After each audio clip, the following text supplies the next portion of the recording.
Hey folks, Ron here. Today, now there's a car passing me right as I start. But today we're gonna video a home that I've been, or at least what's left of the home, view we can see from the home, of a home that I've been intrigued with for quite a long time. We're here in Bel Air. I'm gonna show you a gate here. Look at that gate. Nice, huh? We're here in Bel Air, and I'm gonna show you the home that was built. Well, let me tell you the story of this home. This home was built in 1931 by an architect whose name was, of all things, Paul Revere Williams. He's Paul Revere and Paul Williams at the same time. I kind of like that. And built in 1931, supposedly for the first Tarzan actor, and that would be Johnny Weismuller. Now, Johnny Weismuller was also an Olympic, or a competition-style swimmer, competitive swimmer, I should say. So it makes sense that it was his home, because the home, which is also over 8,000 square feet, has a 300-foot has a 300-foot pool. Excuse me, we're going into the shade here, unfortunately. A 300-foot pool that winds around the property like a lazy river. And it has grottos, and it's fantastic. And we know a lot of this from Mackenzie Phillips, the daughter of the late singer John Phillips, who also lived there. And she lived there for the better part of 2 years when he was renting the property with his third wife, Genevieve Waite. As a matter of fact, we're coming up to it right now. So this home, boy, there's a lot to say about it. As I said, built ostensibly for, it's really all we can see here. Built for, presumably for Johnny Weismuller, and gosh, are those windows, or is it boarded up? I'm trying to keep myself out of the shot here. But this home, after Johnny Weismuller at some point, yeah, it's all we can see, and it doesn't look in the best condition, folks, does it? This home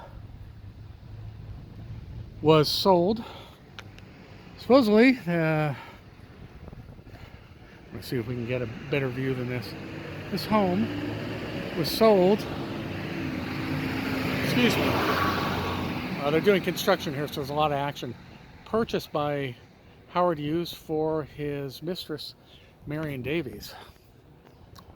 Oh, a lot of traffic, huh, folks? Here's a little bit better view.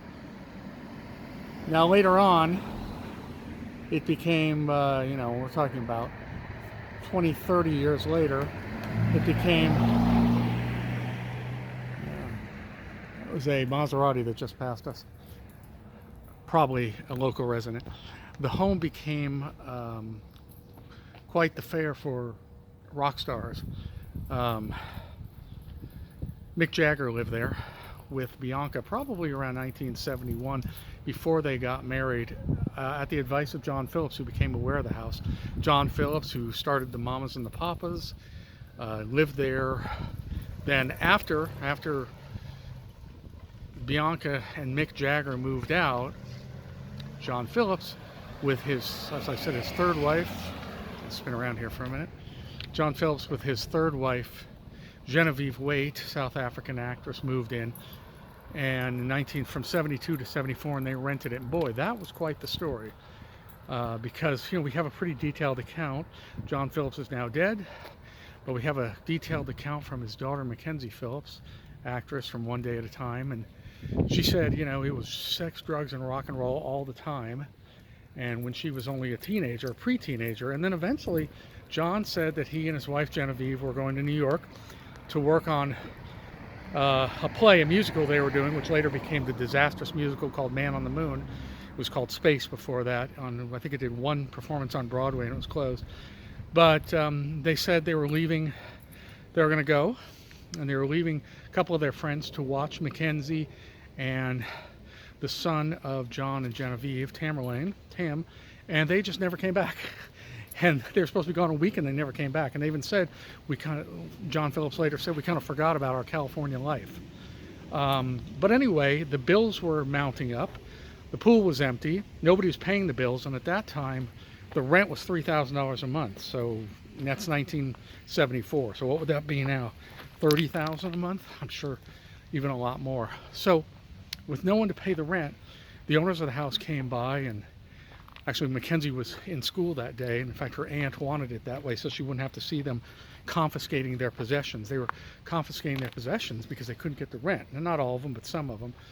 And after that, finally they were evicted and they left the house. You know, John Phillips, we know his story. I mean, sex, drugs, and rock and roll with the mamas and the papas. And supposedly he had an incestuous affair with that daughter Mackenzie for 10 years. That's what she says. So he was certainly, here's that house again, that beautiful gate across the way.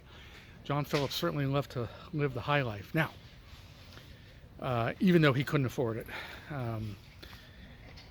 What happened to the house? Well, supposedly it was gutted by fire in the late 80s. I mean, we can look at it now and see that it looks kind of not great, right? However, I have done, of course, I've done research. Okay, this is like a billionaire's home. My daughter here, and my dog here can't pee on a billionaire's home. Okay, but anyway, I did the research I did shows that the owner of the home at this point is, and this is really where it gets interesting, the registered owner of the home at this point is the wife of a gentleman who worked for Howard Hughes. And this particular, and he's since deceased, but remember how I said that Howard Hughes, it said, had bought this property for Marion Davies, his mistress. So, gentleman buys the home. This gentleman who once worked for Howard Hughes buys the home. And apparently, you know, he was an employee of Howard Hughes. He bought up several parcels of land, dozens of parcels of land in Nevada and in California. So it makes sense that this very well may be his home. And like I said, he's deceased, and apparently his late wife is the registered owner now. So anyway, folks, I'm going to go for now because this is going to be, I'll have to spend a whole day here because I believe this is where the same street where President Reagan and Nancy lived when President Reagan died. It's mostly just, wow, look at their building across the way here. It's mostly just fences that we can see, but look at that.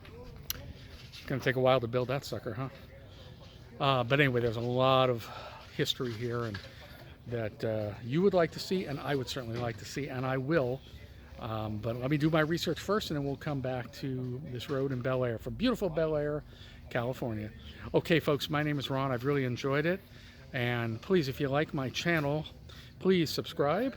If you do subscribe, hit the little bell next to the subscribe button, because then you'll get indicated when I do post videos, which is almost every day. Please give likes if you like the content, and please comment in the comment section because, well, I was going to say about the likes, YouTube does read those on their algorithms when you like certain content, and it helps me out a lot, so I'd appreciate it. Okay, folks, I'm going to go for now, and we're going to explore a few more of these mansions. Look at that one. See, pretty much all you can see is fences. I'm going to leave it on this one being under construction, and we'll see you at the next location. Thank you, and goodbye.